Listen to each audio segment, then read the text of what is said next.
جمہوری ممالک کی پارلیمنٹس میں سیاسی اختلاف رائے سیاسی نظام کا بنیادی جزو ہوتا ہے۔ امریکی کانگریس ہو یا برطانوی ہاؤس آف کامنز، فرانس کی قومی اسمبلی ہو یا جرمنی کے بنڈسٹیگ، جاپان کی نیشنل ڈائٹ ہو یا آسٹریلیا کا ایوان نمائندگان ہو، کینیڈا کا ہاؤس آف کامنز ہو یا پھر بھارتی لوک سبھا، یہ سب فعال جمہوری ممالک کی منتخب اسمبلیوں کی مثالیں ہیں۔ ان ایوانوں میں بھی اختلافات، تند و تیز بیانات، بلکہ بعض اوقات لڑائی جھگڑوں کی نوبت آ جاتی ہے۔ مگر پاکستان میں المیہ رہا ہے کہ الیکشن کے بعد اپوزیشن جماعتیں پارلیمان کا حصہ ہونے کے باوجود اسے جعلی مینڈیٹ کی پارلیمنٹ قرار دینا شروع کر دیتی ہیں۔ اس رجحان میں 2013 کے انتخابات کے بعد زیادہ تیزی دیکھنے میں آئی، جب 2014 میں پارلیمنٹ کو چوروں کا ادارہ کہہ کر اپوزیشن کی بڑی جماعت نے استعفے دے دیے۔ 90 کی دہائی میں بھی دھاندلی کے الزامات لگتے رہے، مگر حکومت مخالف جماعتیں پارلیمنٹ میں موجود رہ کر اپوزیشن کرتیں۔ مشرف مخالف جماعتیں ایک فوجی حکمران کے تحت کروائے گئے الیکشن کے تحت وجود میں آنے والی پارلیمنٹ کا حصہ بنی، مگر پی ٹی آئی نے اسمبلیوں سے استعفے دے کر اس سیاسی روایت کو پامال کیا۔ آج گزشتہ روز کے برخلاف قومی اسمبلی میں قدرے بہتر ماحول دیکھنے میں رہا۔ اتحادی ارکان کے ساتھ ساتھ اپوزیشن ارکان کو بھی بات کرنے کا بھرپور موقع ملا۔ اسپیکر قومی اسمبلی نے کہا کہ اپوزیشن ارکان پارلیمنٹ میں بات نہیں کریں گے تو کہاں کریں گے۔ اسپیکر ایاز صادق نے کہا کہ قیادت اکٹھی بیٹھے نہ بیٹھے، اراکین پارلیمنٹ تو اکٹھے بیٹھ سکتے ہیں، پارلیمنٹ کے وقار کے لیے اکٹھا ہونا پڑے گا۔ ہم بیٹھ کر چارٹر آف پارلیمنٹ سائن نہیں کر سکتے کیا؟ ہم چاہتے ہیں اپوزیشن بات کرے۔ ایوان کے اندر اپوزیشن ارکان نے بھی اسپیکر کے چارٹر آف پارلیمنٹ کے موقف کی تائید کی۔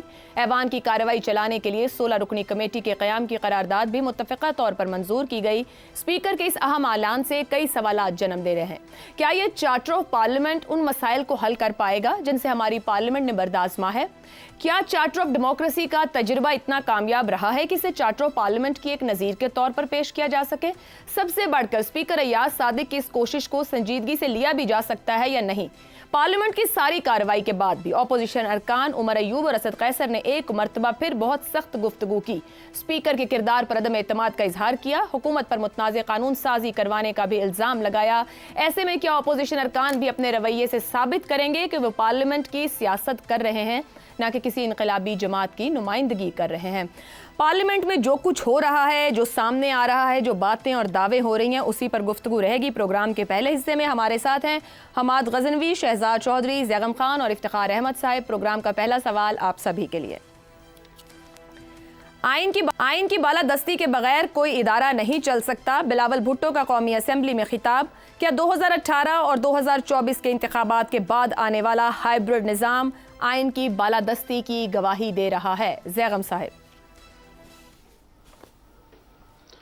ایک تو زرداری صاحب کی پیپلز پارٹی کا کمال یہ ہے کہ وہ خرگوش کے ساتھ دوڑ بھی لگا سکتی ہے، شکاری کے ساتھ شکار بھی کھیل سکتی ہے، لیکن نہ خرگوش اس پہ اعتبار کرتا ہے اور شکاری تو وہ بن نہیں سکتے کیونکہ تیر کمان نہیں ہے، صرف ہانکا لگا سکتے ہیں، ڈھول بجا سکتے ہیں، شکار میں حصہ لے سکتے ہیں۔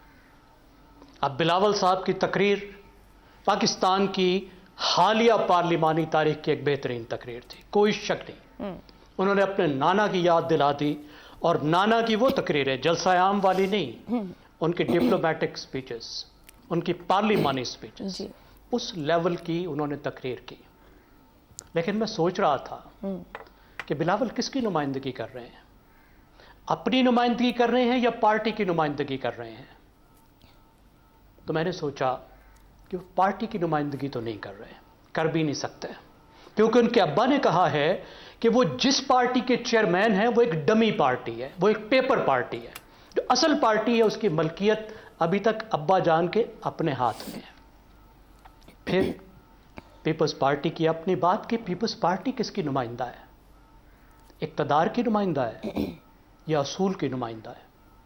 دسمبر 2016 سے لے کر آج تک پیپلز پارٹی ہائبرڈ سسٹم کو سرو کر رہی ہے۔ دونوں ہائبرڈ سسٹم جو بنے 1 اور 2، ہائبرڈ سسٹم اور ہائبرڈ سسٹم پلس، اس کو بنانے میں پیپلز پارٹی آگے تھی۔ 2017 میں نواز شریف کے خلاف جب پینما کیس چل رہے تھے تو اس وقت بھی پیپلز پارٹی آگے تھی، یہاں تک کہ نواز شریف کو پارٹی کی چیئرمین شپ ہٹانے کے لیے وہ عدالت میں گئے دوسرے لوگوں کے ساتھ، جو میری رائے میں پاکستان کے آئین کے انتہائی غلط تشریح تھی، اور ہمارا جو فریڈم آف ایسوسیشن ہے، جماعتیں بنانے کا جو آئینی حق ہے، اس پر ڈاکہ ڈالا گیا۔ 2018 میں بلوچستان کی حکومت گرانے میں کس طریقے سے وہ حکومت گرائی گئی؟ زرداری صاحب اس کا مین کیریکٹر تھے، اس کے لیڈر تھے، اور اس کا ایک مقصد تھا کہ اسی سال سینٹ کے الیکشن ہونے تھے، اس کی انجینئرنگ کرنی تھی۔ اور جب سینٹ کے الیکشن کی انجینئرنگ ہوئی، اپنے رضا ربانی کو ڈچ کر کے، جس پہ سب کا اتفاق تھا، پاکستان کے بہترین پارلیمنٹیرین، کس کو لائے؟ فیض صاحب کے سنجرانی کو۔ جی ہاں، میں نہیں کہہ رہا، یہ خود کہتے ہیں، آپ نے سنا، ٹی وی پہ دیکھا، جب جگت لگائی انہوں نے کہ تو فیض کا بندہ ہے۔ رضا ربانی کو ڈچ کر کے فیض کے بندے صادق سنجرانی کو کس نے بنوایا؟ جناب زرداری صاحب نے۔ پھر زرداری صاحب اتفاق کر گئے تمام جماعتوں کے ساتھ کہ سنجرانی کے خلاف عدم استحکام لایا جائے۔ صحیح۔ 2019 میں جب قرارداد آئی تو رات کی ان کی ایک پراپرٹی ٹائکون سے ملاقات ہوئی، اور صبح گھوڑوں نے استبل بدل لیے۔ جہاں پہ ووٹ ہو رہا تھا وہاں کیمرے لگے ہوئے تھے، اور زرداری صاحب جو تھے وہ اس میں ساتھ تھے۔ اس رات میری پیپلز پارٹی کے ایک باصول لیڈر سے ملاقات ہوئی تو یقین کریں مجھے ایسے لگ رہا تھا جیسے اسے جن چمڑ گیا ہو۔ اب بلاول صاحب ہمیں یہ بتائیں کہ آپ کس کے ساتھ ہیں؟ زیغم صاحب، آپ کی اس گفتگو پر ایک بات میری سمجھ میں آتی ہے، اس کو کامنٹ کر دیجئے گا۔ بلاول صاحب کی بہترین تقریر، اور فلور آف دا ہاؤس انہوں نے جب بھی تقریر کی ہے بڑی بہترین تقریر، شاندار تقریر کی ہے، اور پاکستان پیپلز پارٹی کی ورکنگ پالیٹکس جس کے آپ نے پچھلے کچھ سالوں کے حوالے رکھے ہیں، پھر ہم یہ کہہ سکتے ہیں کہ پیپلز پارٹی اور بلاول بھٹو مل کر جو بیلنسنگ آرٹ ہے، بیلنس جو توازن قائم کر رہے ہیں، وہ بڑا بہترین انداز میں قائم کر رہے ہیں، تقریر کا اور ورکنگ پالیٹکس کا، اور کامیاب ہیں اس میں۔ اگر آپ عملی طور پر دیکھیں تو ایسا لگتا ہے کہ بلاول کے ذمہ یہ ہے کہ تم خرگوشوں کے ساتھ دوڑ لگاؤ، اور ابا کے ذمہ یہ ہے کہ شکاری کے ساتھ ہانکا لگاؤ۔ لیکن اگر آپ شک کا فائدہ دے بلاول کو، جو میں ضرور دوں گا، تو وہ یہ ہے کہ بلاول کی ایک نہیں چل رہی۔ بلاول بہت فرما بردار فرزند ہیں، اماں جیسے گٹس نہیں ہیں ان میں کہ جس طرح اماں نے اپنی اماں کو نکال دیا تھا چیئرمین شپ سے اور پارٹی کو کنٹرول لے لیا تھا، تو اس طرح ان میں ہمت نہیں ہے۔ تو چلیں پھر کل والا شعر میں ذرا بدل کے آپ کو پھر سنا دیتا ہوں کہ تم میں ہمت ہے تو ابا سے بغاوت کر لو، ورنہ اس ہائیبرڈ سسٹم سے شادی کر لو۔ افتخار صاحب، چارٹر آف پارلیمنٹ کی آواز آئی اور بڑی سلجھی ہوئی تقاریر اور گفتگو اور ایک دوسرے کو آج سنا گیا، مگر بیرسٹر گوہر صاحب نے کہا کہ کمیٹیوں کا بائیکاٹ کریں گے، ہم بدلے پر اترے تو خیبر پختونخوا میں آپ لوگوں کے خلاف مقدمات درج کرواتے، ہم نے یہ کیا نہیں۔ سلجھے ہوئے سیاستدان ہیں، یہ جو چارٹر آف پارلیمان ہے، یہ آپ کے خیال میں موجودہ نظام میں ساتھ چل پائے گا؟ موجودہ نظام کے لیے خطرہ بن سکتا ہے؟ اس کی ضرورت ہے؟ دیکھیں، بات یہ ہے کہ ایک پارٹی انقلابی پارٹی ہے اور ہم پارلیمنٹ کی بات کر رہے ہیں، یہ دو متضاد چیزیں ہیں، یہ چل نہیں پائیں گی۔ یہ بات بہت واضح ہو گئی ہے، اور آج بلاول کی اتنی مثبت تجاویز کے بعد جو جواب دیا گیا اسے یہ سمجھ آ گئی ہے کہ خیبر پختونخوا کی سوچ پاکستان کے باقی جو فیڈریٹنگ یونٹس ہیں ان سے ڈیفرنٹ ہے۔ خود جو کچھ بھی آج کل پچھلے ایک ہفتے میں وہاں پہ ہو رہا ہے خیبر پختونخوا میں، وہ بڑا چونکا دینے والا عمل ہے اور وہ اچھا نہیں ہے۔ ہم اس بات سے ہمیشہ اوائڈ کرتے رہے ہیں کہ فیڈریٹنگ یونٹس آپس میں ایک دوسرے سے تصادم میں نہ آ جائیں۔ بلاول پارلیمانی ڈیموکریسی کی بات کر رہا ہے، اور جو یہ کوشش کی گئی ہے، اور میں شاباش دیتا ہوں اسپیکر قومی اسمبلی کو کہ انہوں نے جو وائلیشن ہوئی اس وائلیشن کی بنا پہ سارجنٹ ایٹ آرمز کو 4 مہینے کے لیے سسپینڈ کر دیا۔ یہ بڑی بہادری کی بات ہوتی ہے۔ درست باتیں تو بہت لوگ کرتے ہیں نا اختیارات کی، اور جب اختیارات کے استعمال کا وقت آتا ہے تو بھیگی بلی بنے بیٹھے ہوتے ہیں۔ جو بات اسپیکر نے کہی اس پر عمل بھی کر کے دکھا دیا، جی، لیکن کیا فائدہ ہوا؟ وہ جمہوریت کی بات کرنا چاہ رہے ہیں اور اگلوں نے کہا ہم انقلاب لانا چاہتے ہیں۔ انہوں نے کہا مطمئن نہیں اسپیکر اسمبلی کے اقدامات سے۔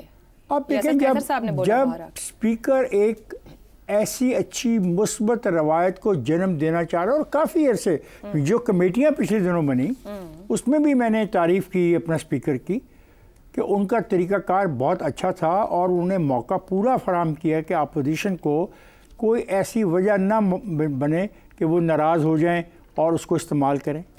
اب دیکھیں ہے کیا، اسپیکر کسٹوڈین ہے، اور وہ کسٹوڈین نے جو فیصلہ کیا کہ آؤ بیٹھو اور اس کو چلانے کے لیے اکٹھے ہوں، اب مجھے بتائیں وہ کیا کرے؟ بلاول بھی یہ چاہتا ہے کہ یہ پارلیمنٹ چلے، وہ کہہ رہے ہیں بات کریں اور ذمہ داری لیں، مطلب روز منانے کا کام کریں گے اسپیکر صاحب سب کو؟ نہیں، روز بھی منایا جا سکتا ہے، شروع میں بچے بہت لڑتے ہیں جھگڑتے ہیں، آہستہ آہستہ وہ سیکھ جاتے ہیں، تہذیب کے دائرے میں آ جاتے ہیں، لیکن یہاں پہ تو صاف کہہ دیا کہ ہم تو انقلاب میں یقین رکھتے ہیں۔ اب مصیبت ہے کہ پارلیمنٹ کے اندر سے انقلاب نہیں آ سکتا، یعنی پارلیمانی نظام کے اندر سے کوئی انقلابی تحریک جنم نہیں لے سکتی، کم از کم میرے علم میں تو نہیں ہے کہ دنیا کی کسی پارلیمنٹ کے اندر سے کسی انقلابی تحریک نے جنم لیا ہو اور بندوق اٹھا لی ہو اور پستول اٹھا لی ہو اور لوگوں کے گھروں کو ٹیک اوور کر لیا ہو اور بازاروں گلیوں کے اندر مارچ کرنا شروع کر دیا ہو، یونیفارم پہنی ہو اور خاص قسم کی ٹوپیاں پہنی ہو۔ تو پھر چارٹر آف پارلیمنٹ کیا ہوگا؟ چارٹر آف پارلیمنٹ وہی ہوگا جس کی خواہش کا اظہار پارلیمنٹ میں بیٹھے ہوئے اکثریت لوگ کر رہے ہیں، اور صاف ظاہر ہے کہ اکثریت ہی پارلیمنٹ کو چلائے گی۔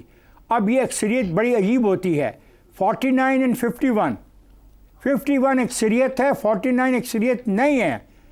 49 والے شور مچا سکتے ہیں کہ یہ ہمارا ایک ہی نمبر کم ہے، ہاں آپ کا ایک نمبر کم ہے، لیکن پارلیمنٹ کو چلانا ہے 51 والوں نے، 49 والوں کا کام ہے تنقید کریں حکومت پر، اس کی پالیسیوں پر، اور بہتر طور کے اوپر منصوبہ بندی کر کے آئیں اور پیش کریں کہ ہم یہ کرنا چاہتے ہیں۔ انقلاب تو پارلیمنٹ کے اندر سے ابھر کے نہیں آیا اور نہ آئے گا۔ ٹھیک ہے۔